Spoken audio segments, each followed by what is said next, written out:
to succumb to nihilism, because there are many other crises out there, especially including the crisis that the Palestinian people face every day. And the truth matters and your voice matters, so continue to keep up the pressure.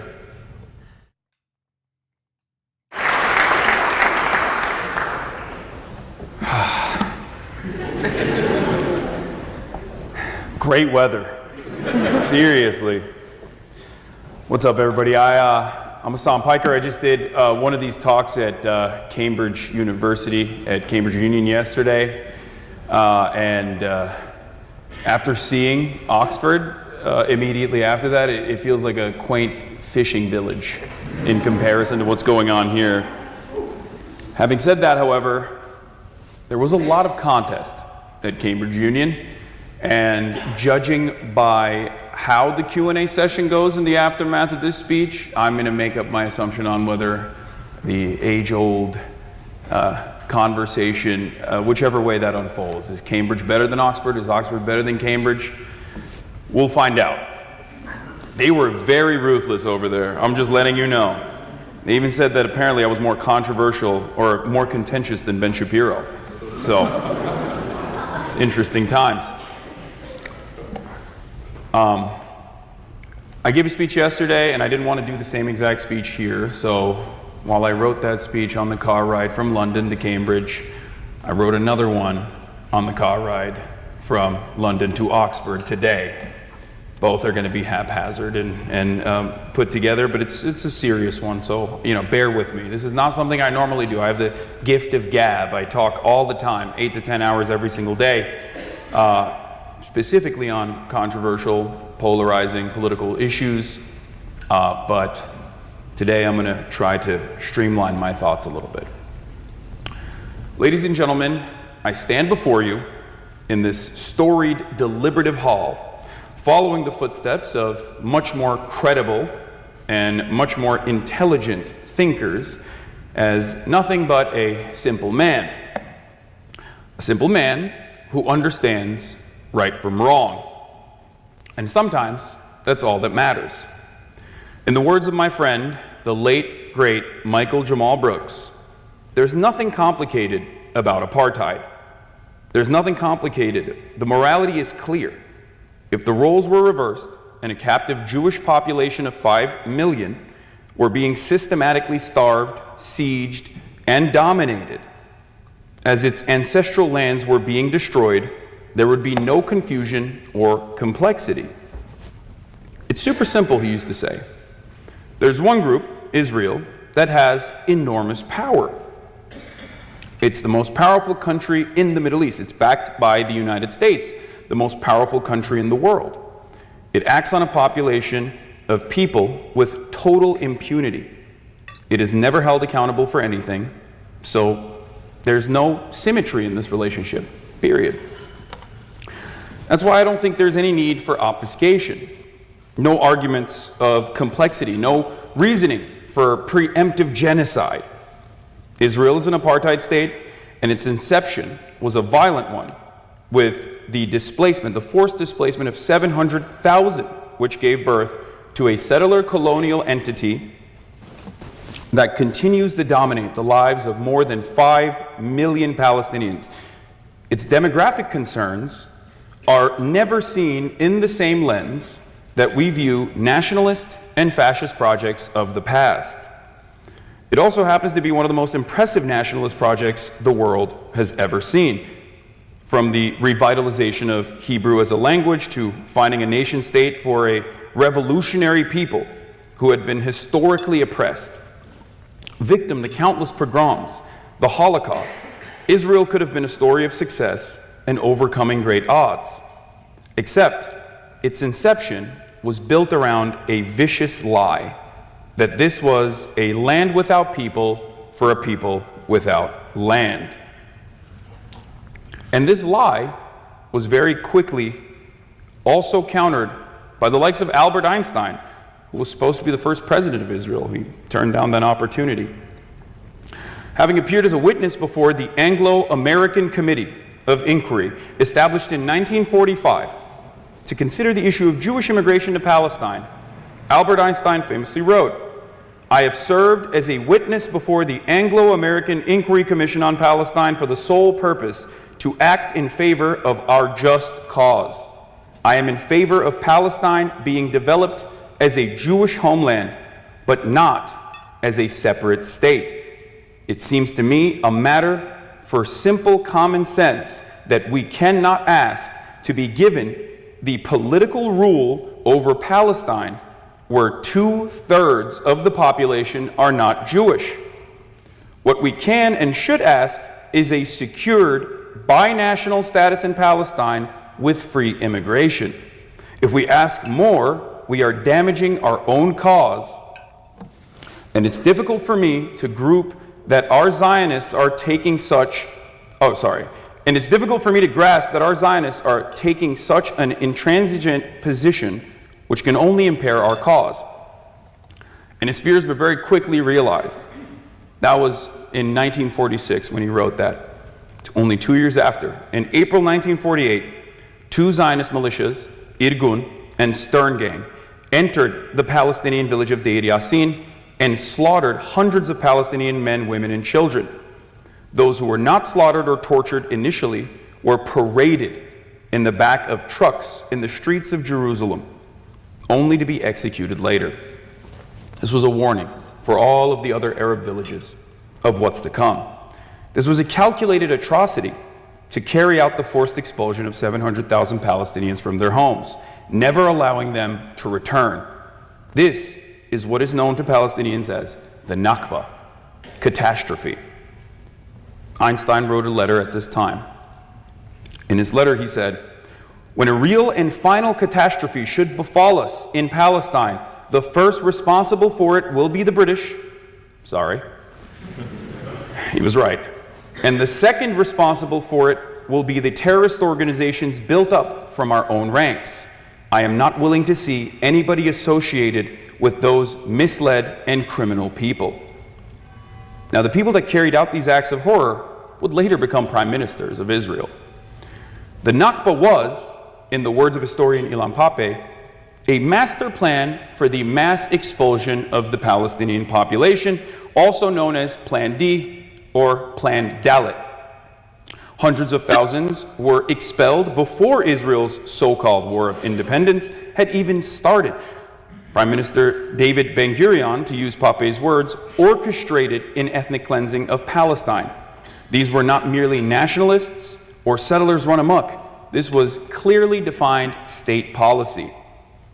Einstein considered the early Zionist militias to be violent, and Menachem Begin's Herut, a political party closely akin to its organization, methods, political philosophy, and social appeal to the Nazi and fascist parties.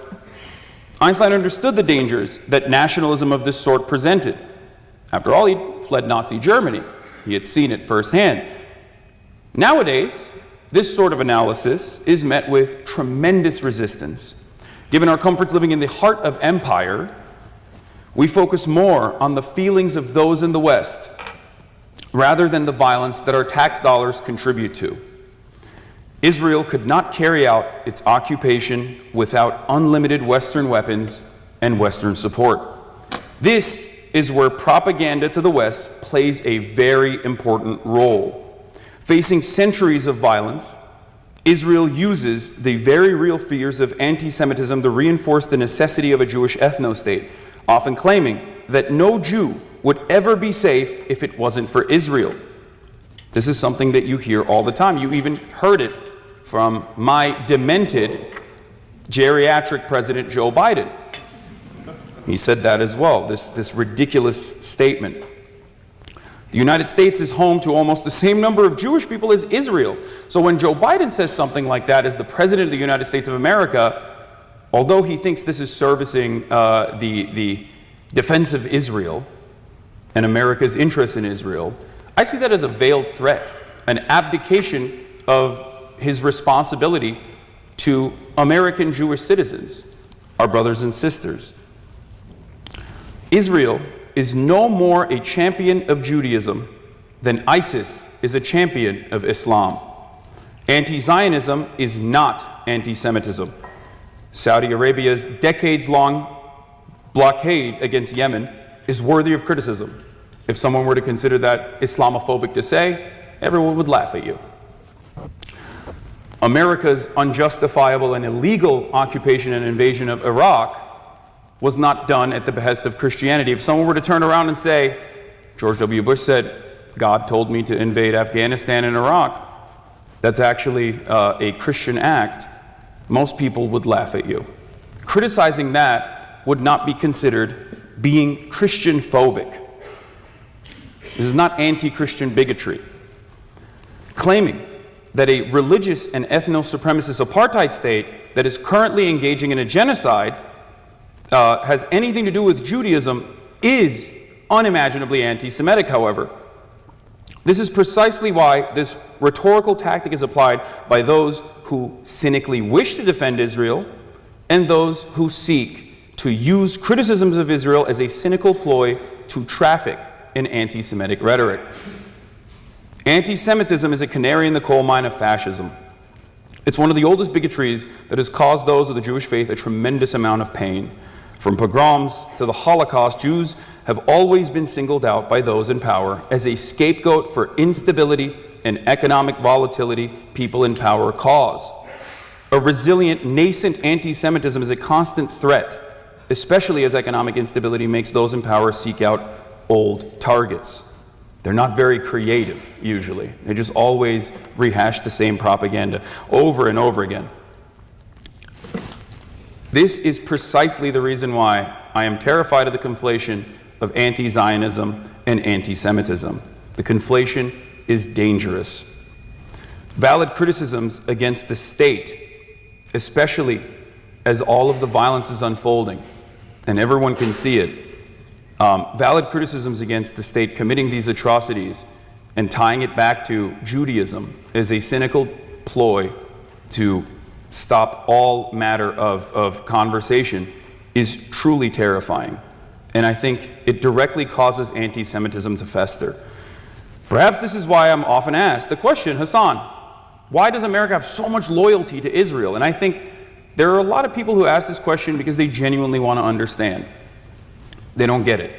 But then there are some who ask it because they want me to say anti-Semitic things. They want me to say, oh, because Jews control the media or the government. This is not true. This is not the reality at all. But the very fact that people have that resilient, nascent, unexamined anti-Semitic tendency is truly terrifying, especially in this moment, because it's a real question that can lead people down the rabbit hole of anti-Semitic conspiracies about Jewish control over the American state and media. Simply put, Israel is an asset. It is an unsinkable aircraft carrier in a resource-rich region. It is one of the most valuable allies that the United States has for its interests in the region. At different points in time, Israel has served different purposes for the United States, its primary benefactor. It's been a Cold War ally. It's been a punisher of misbehaving Middle Eastern oil states. It's also been a partner in Western espionage. This is why I often jokingly state that even if every single American Jew was a card-carrying anti-Zionist overnight, America would still continue to have the exact same Israel policies. And that is absolutely the truth, especially when you look at the latest J Street poll that was conducted on American Jews. 70% of them wanted to halt arms transfers to force Israel to commit to a ceasefire in Gaza. Either Joe Biden didn't hear that, he didn't see that, or he didn't care. Or maybe this has nothing to do with the wishes of American Jews. After all, there was another study that was conducted leading up to the election. And for American Jews, it was the 9th out of the top 10 priorities. Israel was the 9th priority. Because this trope of dual loyalty is oftentimes applied by those who are defending Israel who think that they're actually being pro-Jewish, when in fact they're not doing that. It's the exact opposite. But contrary to popular sentiment, anti-Semitism is also not the guiding principle of Palestinian resistance. They are singularly focused on ending a 76-year-old colonial occupation. The standard of violence is always set by the colonial entity. The maintenance of apartheid is an unimaginably bloody affair. Checkpoints, separate roads, indefinite military detention of Palestinian children, refusal of permits to build water wells, wholesale destruction of villages, letting rabid right-wing settlers operate like the Klan in the occupied West Bank, and offering military protection to their campaigns of ethnic displacement are all parts of the often invisible violence that plays a role in the daily existence of Palestinians. But because it's systematized, we do not have that same attitude towards this kind of violence because it's state policy. It's not a non-state actor conducting these affairs. So we read it very differently. Almost a century of domination, land grabs, and ritualistic humiliation of an indigenous population is always going to be violent. And the retaliation to that violence will always increase as the captive population becomes more desperate. The notion that Palestinians are not simply seeking an end to the occupation, but instead operating with an ancient desire of anti-Semitism might be a comfortable narrative that feeds into people's cognitive dissonance. But there are plenty of former Israeli leaders who disagree with you. And I want to give you some quotes. From Ami Ayalon. He's the former head of the Israeli intelligence agency Shin Bet. Not exactly a guy who's a card-carrying, woke, college campus, pro-Palestinian encampment guy. He famously declared to ABC that if he were Palestinian, he would fight against Israel and would do everything to achieve liberty. Now, his words are not uncommon amongst many of Israel's former leaders. Ehud Barak said something similar as well. But the first Prime Minister of Israel, David Ben-Gurion, also understood the need for Palestinian resistance despite his dedication to destroying it. He stated, "If I was an Arab leader, I would never make terms with Israel. That is natural. We have taken their country. Sure, God promised it to us, but what does that matter to them? Our God is not theirs. We come from Israel. It's true. But that was 2,000 years ago. And what is that to them? There has been anti-Semitism, the Nazis, Hitler, Auschwitz.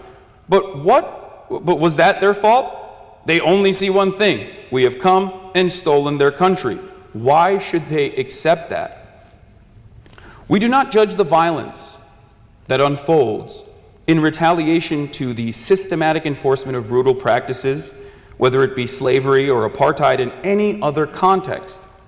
The Nat Turner Rebellion, the Haitian Revolution, the violence that unfolded in the liberation of Algeria, the militancy of the ANC. These are all very violent endeavors, but they can never match up to the structural and standardized violence which exists in the maintenance of chattel slavery, in the maintenance of colonialism, and in the maintenance of apartheid. So if you were to tell me that the Warsaw Ghetto Uprising was inappropriate or too violent, I would laugh at you. I would have you committed. That would be an insane thing to say. So, in the face of countless atrocities that have unfolded over this past year, child mutilation, drone copters sniping children, drone copters playing the sounds of wailing children seeking out help in an effort to lure out unsuspecting Palestinian civilians with the express purpose of murdering them, bombing virtually every aspect of civil life in Gaza, the world's largest open-air prison. I think it's time that we have to have an honest conversation about Israel, because there are a lot of intelligent people in here, and if we don't have an honest conversation, we're never going to be able to solve this problem. This is especially a volatile time as well, because right now we are facing a crisis of fascism in the Western world. These nascent movements are growing all across Western liberal democracies. You have the Reform Party here in the UK, you have Donald Trump in the United States of America, who is significantly more violent in both his rhetoric and much more vindictive than the first time around. You have the AfD in Germany, you have Meloni in Italy, Geert Wilders in the Netherlands, and so on and so forth.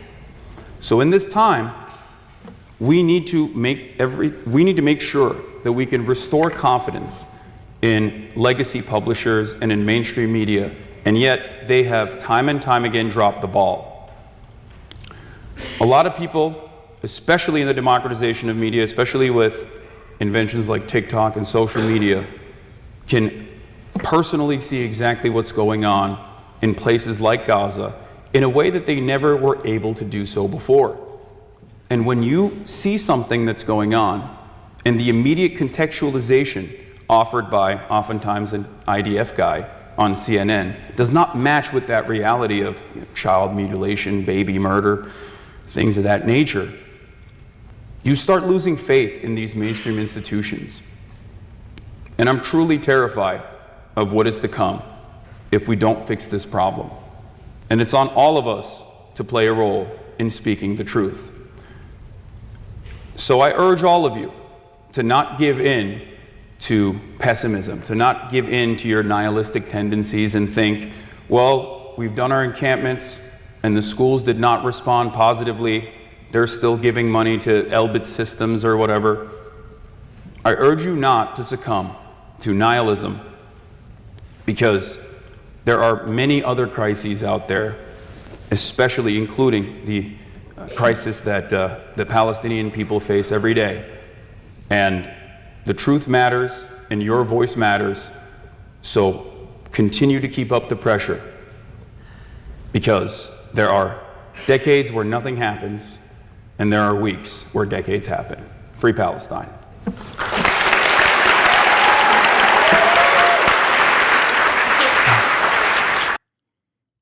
That was the speech I delivered 5 months ago.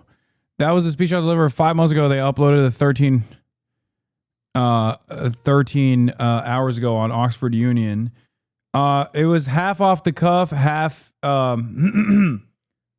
half off the cuff, half wrote in the car ride over there. Not my best. I mean, this is not something that I do. There was a Q&A afterwards. We watched the Q&A because they released the Q&A beforehand. I don't know. I just you can pinpoint who watched the video and listened and who didn't.